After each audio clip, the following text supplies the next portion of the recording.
We manufacture soft drinks, basically. So we produce post-mixed syrups.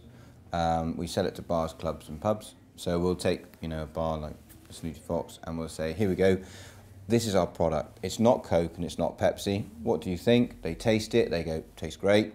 And then we talk about the equipment that we then put in behind that and the services in the back. So we repeat sell the product and we offer them basically savings on draft dispense. We've got 4 engineers on the road all the time, vans.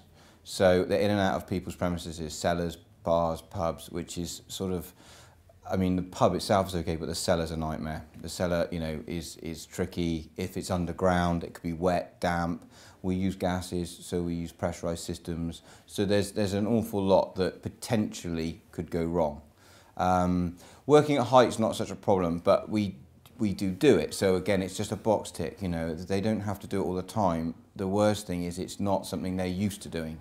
So it's about that kind of health and safety is important for the way we operate the business, not just as something that we tick a box and we say there's a piece of paper.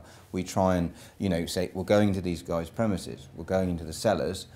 You're our brand, you're our engineer. Go in as Think Drinks and go in and be professional. And part of that is thinking about how they conduct themselves in a safe way. So if it's putting the toolboxes and opening them up and operating in the bar. We've got a busy bar area, it could be lunchtime. So, if I'm going to negotiate with the client, if it's okay that we can work in there, but he's going to open his toolboxes and he's got people walking in and behind him all the time. So actually, if he's tidier, if he just thinks that one step about keep myself up together, and actually that's a good thing for the client. Forget the fact it stops people tripping over. It's just good working practice.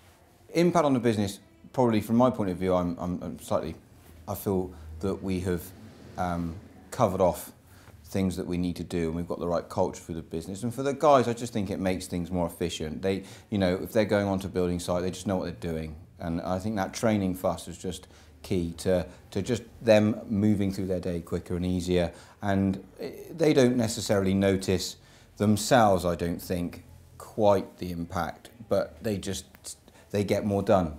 And I think it's that approach to it is a better way to work than necessarily them going, oh, well, okay, well, I just did it like that before. I now do it like this.